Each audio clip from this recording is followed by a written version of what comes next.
and collision repair. You're watching Talking Points, a focus on the political scene in Lubbock and across the South Plains. Welcome back to Talking Points. Let's take a look at some of the political headlines from this past week. Monday was quite an historic day for the LGBTQ community, with the Supreme Court ruling that gender and sexual orientation are protected from employment discrimination. We spoke with Jody Randall, who serves as the LGBTQ Education Director for Texas Tech, about the ruling. She says the 6-3 decision is a huge step in the right direction and a victory for over 8 million LGBTQ workers across the country who've been denied jobs or gotten fired because a majority of states didn't provide protection against workplace discrimination based on sexual orientation. People want to be treated fairly. We're not looking for special privileges or rights. At the end of the day, some of the most conservative individuals want the same thing as some of the most liberal. We want to be able to make a living, take care of our families. We live ordinary lives just like anyone else. And on Thursday, the Supreme Court rendered another powerful decision, this time protecting deferred action for childhood arrivals, or better known as DACA recipients, from possible deportation. The 5-4 ruling, written by Chief Justice John Roberts and joined by Justices Ginsburg, Kagan, Breyer, and Sotomayor, says the Trump administration went about attempting to end the DACA program unconstitutionally, but the president could try to rescind DACA again within the next year. And Minnesota Senator Amy Klobuchar has removed herself from consideration to be Joe Biden's running mate. Klobuchar said the presumptive nominee should pick a woman of color as his vice president, citing national unrest surrounding police brutality and racial injustice. Some of the top contenders Biden could pick for vice president are California Senator Kamala Harris, Atlanta Mayor Keisha Lance Bottoms, and Florida Congresswoman Val Demings. Well, it's no secret that the Trump administration has dealt with a lot these past few months: the COVID-19 pandemic, protests in every major American city, and now the November election creeping up much quicker than we expected. Our Anna Warnicki got a chance to speak with the president one-on-one this week. Here's a piece of their conversation. We're working on something that's going to be very dramatic, very good. President Donald Trump told me in a one-on-one interview that he's not done with efforts to jumpstart the economy devastated by the coronavirus. I think we are looking at a phase 4. Phase 1, 2, and 3 have been fantastic for people generally, small business owners also, but we're looking at doing something else in addition. The president says Americans could be receiving a second stimulus check this summer. But as for a second wave of the virus, he says he's not concerned. Because we know how to put it out. We talked to the president the day after he met with the families of victims of police brutality. Their whole lives were shattered by what happened. In most cases, it was a problem with police. And it's just devastating. When you meet with them and you hear the stories, it's devastating. The president said it was important to sign his executive order on police reform. We have great police, great law enforcement, but you have people that make mistakes and you have some bad ones too. And the president says he's also on board with the Senate Republican police reform bill unveiled Wednesday morning. Will you support it?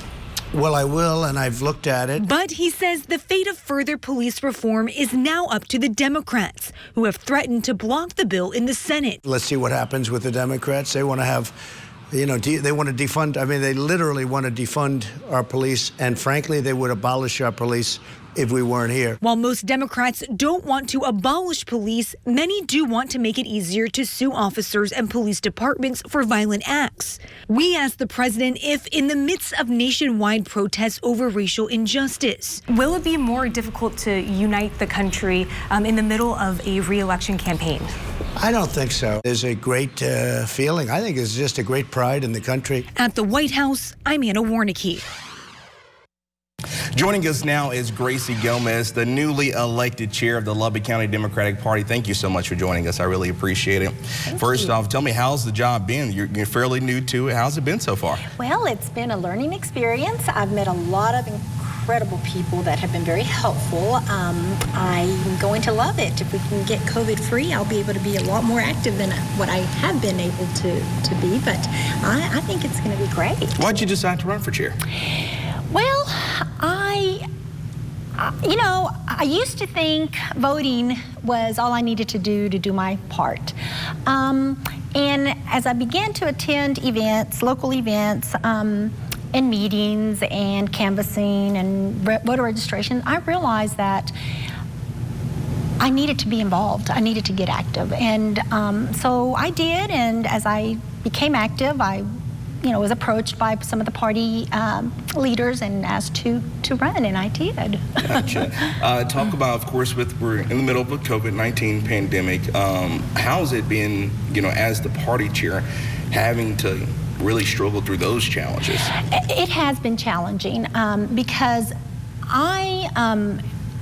I'm very hands-on. I love talking to people. I love knocking on doors and meeting people and talking to them about politics and the importance of voting. I love registering voters. That was pretty much the platform I ran on, is to let's register voters and let's get people to the polls and get them to vote. So my plans of going door to door and having voter registration drives and canvassing drives have been, never have materialized yet. But there are a lot of other ways that we can reach people, through phone banking, through text, through emails, online. So we can still do a lot, and our convention was a perfect example of that. It was an unconventional convention, but it was an incredible success. That was my very next question. Talk about that virtual state Democratic convention. Yes, I was actually looking forward to going in person, as I've never been, but first and foremost, we needed to make sure we looked out for the safety of our public and of our members. And so the TDW, the Texas Democratic Women Group, did an incredible job of putting this thing together in such a short period of time. We broke records, attendance records, and participation, where people just would get online and participate in all the events, or whichever ones they wanted. We broke fundraising records. So I consider it an incredible success. We reached we had over 100,000 people participate, whereas an in-person convention would probably get about 11,500 attendees. So, it wasn't fun not going to San Antonio, but it was a success. I'm very proud of what our party did, our state party did. And I imagine at the convention you guys talked a lot about flipping the state, turning the state blue. That was a big topic. Yeah, what's that plan? And speaking from, your position as the Lubbock County Democratic Chair, also the statewide. Well, I feel talking to people, reaching out and talking to people and letting them know they do have a voice in our politics, in our policies, in our decision-making, that the decision-making that affects so many of us.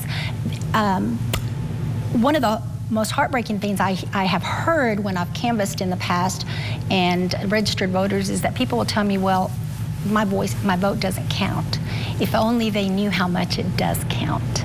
And so that is an important part of turning our state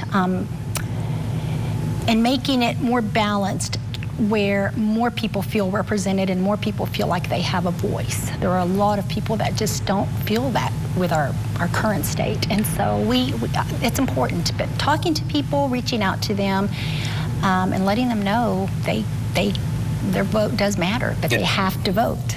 And of course, the same would be the same here in Lubbock as well. In Lubbock particularly, Lubbock is a very, very conservative county. Honestly, I was very surprised at how many Democrats there are. There are a lot, and we're all fired up, and we're all excited, and there's an incredible amount of interest generated among Democrats, and I feel very confident, and I feel that if we all come together for the good of our country, for the good of our city, for the good of our state, we can make some really good, positive changes. Thanks so much, Grace, for joining us. I really appreciate it. Thank you. We'll be right